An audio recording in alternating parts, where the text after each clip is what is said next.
Ever since GTA 4 released in 2008, this question has been a mystery that still bugs players to this day. Why was Niko Bellic's look, specifically the iconic fingerless gloves and hairstyle seen in the artwork and trailer, changed and removed in the final game? I wanted to start with this one because it's my own personal theory I've been sitting on, and after 17 years, I think we might finally be able to put this question to bed. So Niko Bellic's character design is based on this character here, called Sasha Ivanek, from the movie Behind Enemy Lines, which came out in 2001.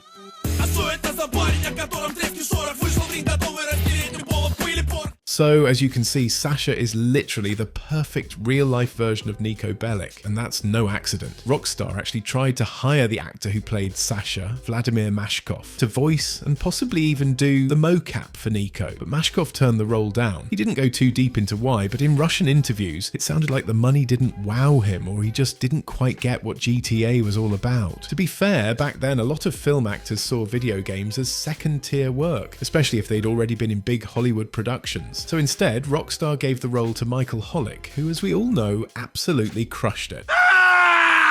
Motherfuckers! But here's the thing, they still kept Sasha's whole look from Behind Enemy Lines, a movie owned by 20th Century Fox, and that's where my theory comes in. I think Rockstar made those last-minute changes, switching the gloves and changing the hair, because they were skirting a little too close to Vladimir Mashkov's likeness. When a character ends up resembling a real person too closely, especially one tied to another studio, you start running into what's called likeness rights territory.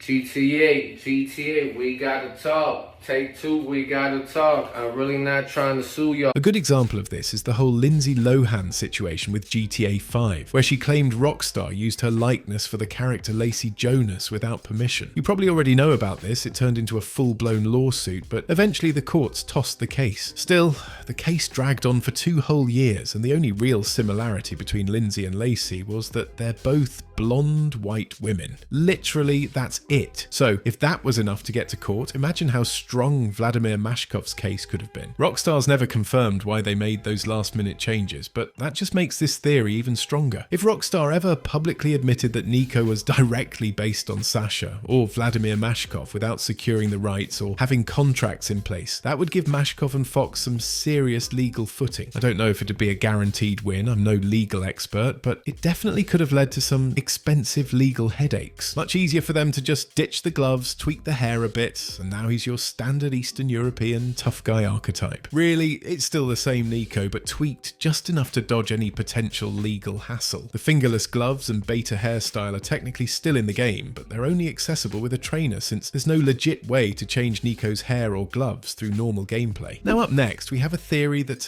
has a lot of players not really knowing how to feel, and that is the GTA Online ending theory. GTA 5 Online is finally at the end of its life cycle, with the new one on track to drop next year. The game has been a staple in the lives of pretty much anyone who's owned a console since 2013. It's been loved for a lot of reasons, and yeah, hated for just as many. What's going on, guys? So this is why you guys need to have a full garage of Oppressor Mark IIs. Where's your fucking rage? Your self-respect! With that said, a bunch of theories have popped up about how Rockstar might close things out. The most popular theory is that Rockstar will release a heist to end all heists. One last big job with Lester that has a massive payout, is packed with detail and maybe even features Michael. Michael is the only protagonist in the story who hasn't made an appearance in online yet, so it'd actually be a perfect full circle moment. There's also been the question of what happens to our online characters. A lot of players are quote-unquote not ready to leave behind their characters they've spent a dog's lifetime building up, which has led to a theory that Rockstar might let us transfer our characters into GTA 6 online. Personally, I think that one's a bit of a stretch, and to be honest, I'm not really a fan of this anyway. If anything, players can just recreate their GTA Online characters in 6, and in your headcanon you've just moved from Los Santos to Vice City for a fresh start. Simple. As for the one last big heist theory, or at least some kind of major in-game event, I think that's what we'd get if Rockstar actually decides to do something. Because let's be real, it's just as likely they won't do anything at all. But I guess only time will tell. Up next, we have a pretty wild theory that's blown up a bit since GTA 6 Trailer 2 dropped, and that's the idea that Jason is actually a descendant of Arthur Morgan. Now, with the release of a brand new GTA game, you can always count on all kinds of crazy theories to start flying. For example, when GTA 5's first trailer came out, some people actually thought that Michael was Tommy Vercetti, or someone related to him. But unlike that theory, the Jason and Arthur one does have a little bit of evidence to back it up. Firstly, we know GTA 6 and Red Dead Redemption 2 share the same universe, as presidents seen on the cache in one of the screenshots we got in the massive Trailer 2 reveal are actually the same presidents that can be seen on the cigarette cards in RDR2. Secondly, we have Jason's appearance, of course. A lot of people have pointed out that he looks suspiciously similar to Arthur Morgan. And to be fair, I do see it. They've both got that same rugged build, scruffy beard, strong jawline. Jason even carries himself in a way that feels kind of old school. However, I think it's more likely that this is just the archetype Rockstar's leaning into. Arthur Morgan was a massive success, one of the most beloved protagonists in gaming history, so it makes sense they'd want to recapture some of that energy. Next up is the theory that Lamar was originally meant to become a playable protagonist in GTA 5, after a cut ending where the player could choose to kill off Franklin in the finale. So the theory initially took off after Gerald Slink Johnson, the voice of Lamar, basically did a Q&A on Reddit. One user asked, is it true that Lamar was originally planned to be a playable character when choosing ending C? Lamar, well, Gerald responded confirming that his character was actually meant to have a deeper role in the story, but after running into some legal trouble that kept him unavailable for a few months, Rockstar had to move on, and the story turned into what we got today. A cool little detail in game that adds even more fuel to this theory is what happens when you change your player model to Lamar. The family's NPCs will actually greet him by name, just like they do with Franklin. Yo, Lamar, you all good? I ain't tripping on that though. What it do? If it ain't old crazy ass Lamar. Family's in this bitch. What up, Lamar? Yo, Lamar, what's up, Lamar? This is because there are voice lines for the family's NPCs such as C. Franklin, but interestingly there is also one called C. Lamar, which coupled with the Reddit thread has led many players to believe he was meant to be more than just a side character. But next up we have a pretty insane theory that connects GTA, Vice City and San Andreas in a way you've probably never thought about, and that's the theory that Tommy Vercetti's rise to power is what kickstarts the San Andreas drug wars. By the end of Vice City, Tommy's running the entire drug trade and sitting on top of the city. What do you think it means? That we're in charge. I mean, that you're in charge. But what if his influence didn't stop in Vice City? What if his grip on the drug trade stretched all the way to San Andreas and even helped spark the chaos we see in Los Santos? Now, Vice City is set in 1986 and San Andreas takes place in 1992, so timeline-wise, the theory lines up. We also have proof Tommy was still active with his empire at this time, which we'll get into in a minute. So when CJ gets back to Los Santos, he sees firsthand how bad the drug scene's gotten, especially in the Grove. In the mission cleaning the hood, he finds one of his old homies completely strung out, basically a shell of who he used to be, just feeding his addiction. Hey, Bear? Big Bear, that's you? Hey, you still from the hood, homie, or what? The only thing Bear give a fuck about is smoking and keeping my house clean. Ain't that right, Big Bear? Hell yeah. Hell yeah, what? Hell yeah, sir. Now go make that motherfucking toilet spark. No, man. It's kind of ironic. In Vice City, you're playing as Tommy, ruthlessly building your own drug empire from the ground up like it's straight out of Scarface. But in San Andreas, you're CJ, doing the exact opposite and witnessing in real time how those same drug empires tear communities apart. I think this contrast was honestly genius on Rockstar's part. It's just fucked up. I see what you mean now, man. If Crack can do that to Big Bear, turn him into a base slave, the average motherfucker ain't got a chance. Damn dope fiends and drug addicts everywhere in the city. Piss me off. Look like it's up to us then. Let's just cruise through the hood and find us somebody selling. Taking out those drug dealers was actually pretty satisfying in this mission. Hey, partner, I'm working, man. What you boy?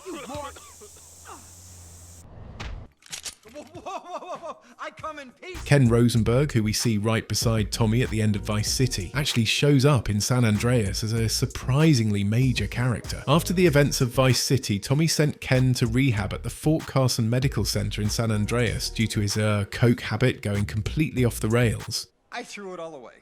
Okay, I had the power, the money, the ladies, but I couldn't lay off the blow. So I went into rehab. And everything went to shit, but so what? We know Tommy was still running his empire in Vice City during the events of Carl's story because in the introduction movie of San Andreas, Ken Rosenberg tries to call him right after getting out of rehab, hoping to reconnect. Ah, yes. Tommy Vercetti, please. Tell him Ken Rosenberg called.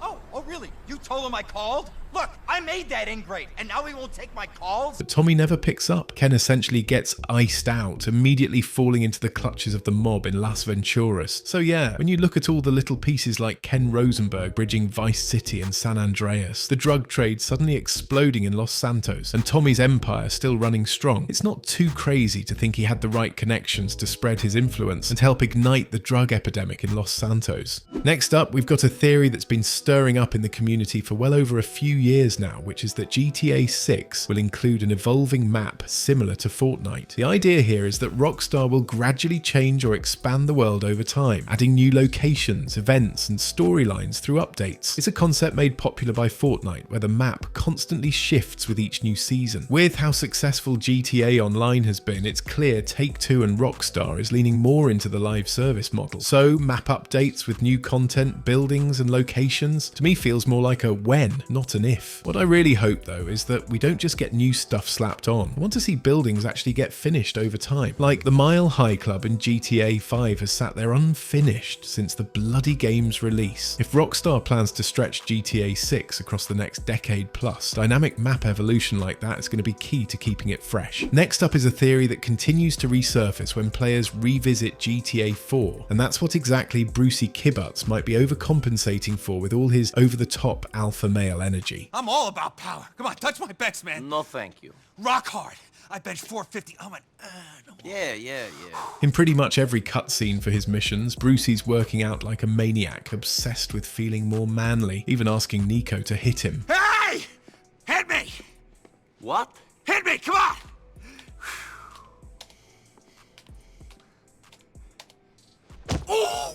Oh, and let's not forget the juicing. Juicing? Yeah. Bull shark testosterone, amigo. Ordered online from Chile. Makes you feel really male. Hey, be careful, man. I heard that stuff does funny things to your balls. There's also some very sus pieces of dialogue we get from Brucey, like at the end of his last mission for Nico called Number 1. Nicky, I feel like we really bonded back there. I'm close to you, man. You let me inside. What do you mean by that? You let your armor down, you know? We had a moment, man. Call me, and we'll hang. Sure we did. But funnily enough, I think the moment where Rockstar makes it the most obvious that Brucey might not be everything he pretends to be is in a cutscene from the Mission Ladies' Night in the Ballad of Gay Tony. Look,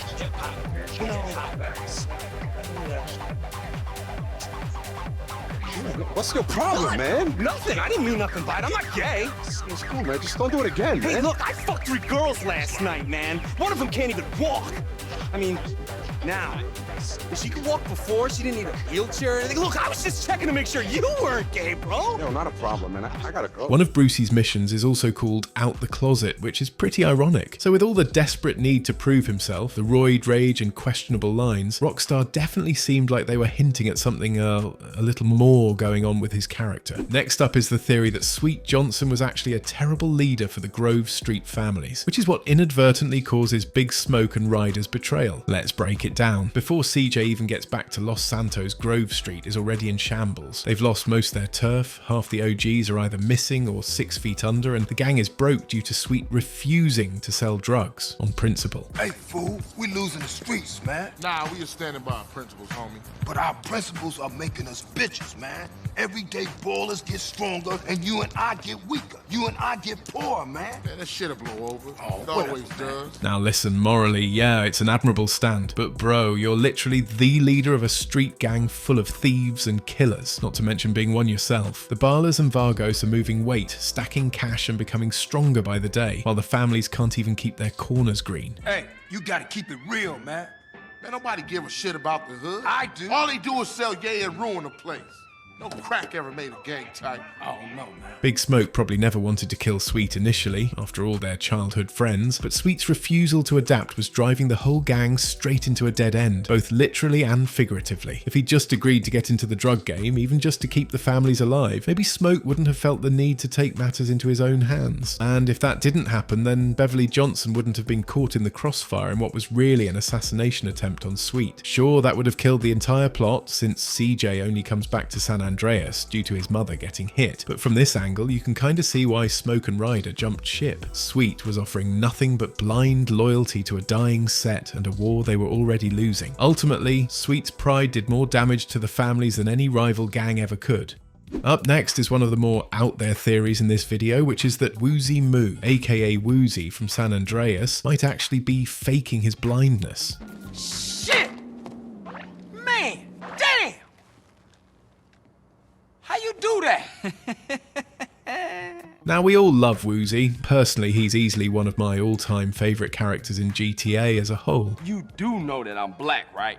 And not Chinese. I'm blind, Carl, not stupid. But there are a few moments during your time with him that have players understandably wondering if he's being completely honest about his blindness. So for starters, Woozie can drive, and I'm not talking cautious old Granny Sunday driving. The guy full-on races with speed and precision. The very first time CJ meets him, they're literally racing cars. And somehow Woozie just knows exactly when to turn, where the corners are, and even takes the lead at multiple points, which makes it all the more confusing for CJ when he finds out Woozie's blind, something he learns from one of his men right before they start working together. You know of the boss's curse? Curse? Nah. He's blind. Blind? But we was just racing cars last week. Yes, I know. He's blessed with unbelievable good fortune. And the triad that would do anything for him? We call him our lucky mole. CJ's so thrown off by the news, he even waves his hand in front of Woozie's face, just to make sure he's not being taken for an absolute fool. Now, there are a few other moments that back up this whole theory, but first, let's talk about why someone like Woozie would even pretend to be blind in the first place. What does he actually gain from it? Well, by faking his blindness, he immediately lowers people's guard. Rivals underestimate him, allies overshare around him, and no one sees him as much of a threat until it's too late. Woozie operates in a world full of unpredictable slime balls and betrayal, and not being stupid, he knows this. By faking a weakness and controlling how others perceive him, he gains an immediate edge over them. On top of that, his crew respects him even more because of the perceived disability. He's seen as the blind mastermind, a rare, almost mythical figure in the GTA universe, and that kind of status gives him power and influence beyond just brute force. Woozie also handles a gun surprisingly well, especially when he's riding passenger in a vehicle.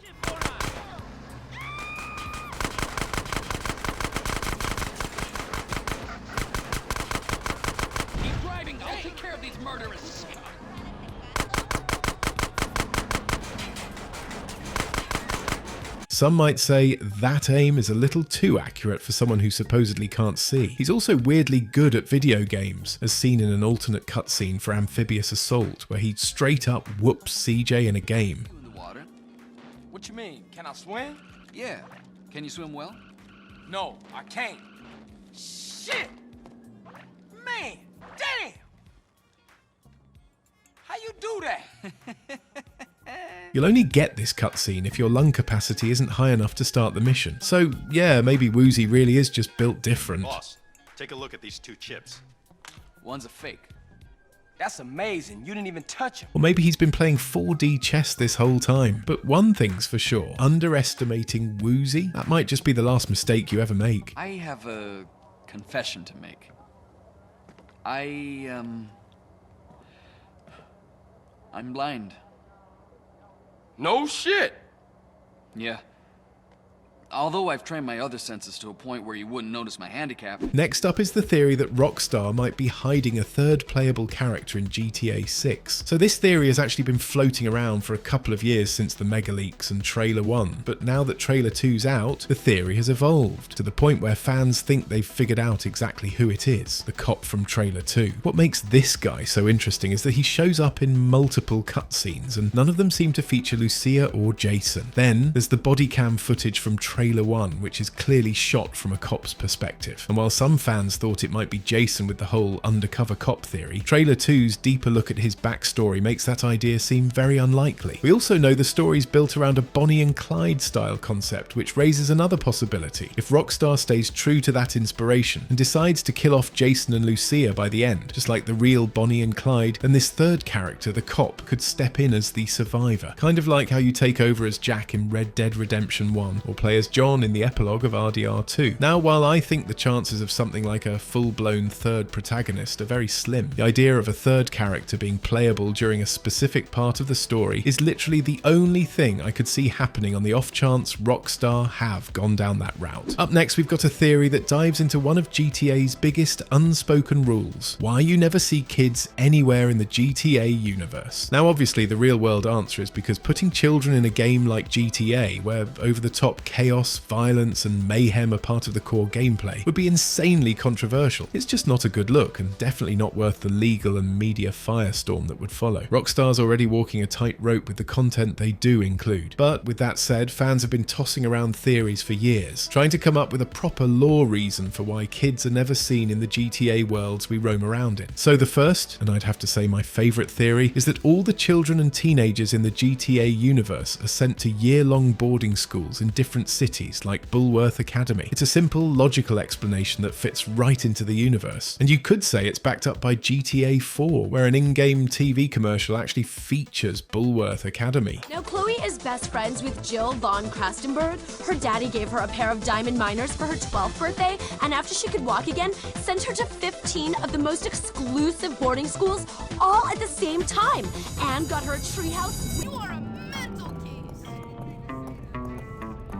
So the reason we never see kids in GTA is because they're all off at boarding schools like Bulworth Academy. It's a practical in-universe explanation, and honestly the one that holds the most weight out of everything the community's come up with so far. The next theory suggests that life in the major cities of the GTA universe has simply become too dangerous for families. Non-stop carjackings, gang wars, police shootouts and robberies are basically just another Tuesday in the major cities GTA takes place in. And according to this theory, people with kids didn't stick around. They packed up and moved to quieter, safer towns. The chaos pushed families out a long time ago, and what's left is exactly what we see in game: criminals, cops, and everyone caught in between. Up next is a theory that's pretty much been around forever, and it's about Claude, the silent protagonist from GTA 3. Why doesn't he talk? Like, at all. Now, this is another one of those cases where we actually do know the real reason, and it comes straight from the horse's mouth in a Q&A Rockstar did back in 2011 for GTA 3's anniversary. It may now seem obvious that people should all talk in games, but this was not necessarily the case in 2001, certainly not in an open world game. We were making up a lot of procedures as we went along, and we decided that the NPCs should talk, and we would have to figure out how to make them talk, using motion captured cutscenes, something that had never really been done before, at least not on the scale we were doing it. So we decided that the game's protagonist would not talk, partly to aid people identifying with him, but mostly because we had so many other problems to solve, and this did not seem like a major issue. We started to discuss introducing a talking lead character when working on Vice City, but it was a lot of work. While the structure of GTA 3 may seem obvious or natural now, and the use of cutscenes made in the game's engine that look and feel like the game may seem simple and easy, it really was not the case back in 2001 when we had to figure out all of these things for the first time. Oh, and in San Andreas, CJ calls Claude a mute because he does not talk, and CJ finds this unnerving. Alright, with that out the way, let's get into some of the most popular lore theories fans have come up with to explain Claude's silence in the GTA universe. In the opening cutscene of GTA 3, Catalina betrays Claude during a bank robbery and shoots him. Since we only see the shot from Claude's perspective, we can't really tell where the bullet lands. Therefore, it's plausible that it could have hit him in the neck, destroying his vocal cords and rendering him mute. Now, we don't hear Claude speak in San Andreas either, which timeline-wise takes place before GTA 3. That could just come down to his personality being not exactly the chatty type, which actually brings us to the next theory. What if Claude can talk? He just doesn't want to. He's actually got a decent range of grunts, yells, and pain noises that he makes depending on what's going on.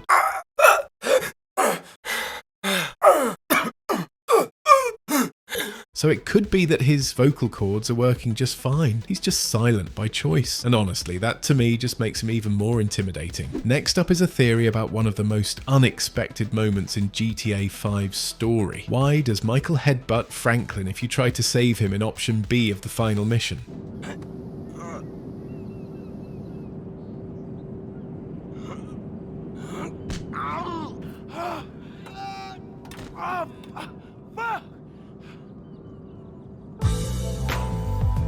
You know what? That's a good question. Why does he headbutt him? I think it's probably because, sometimes Your legs just give out. You can't run anymore.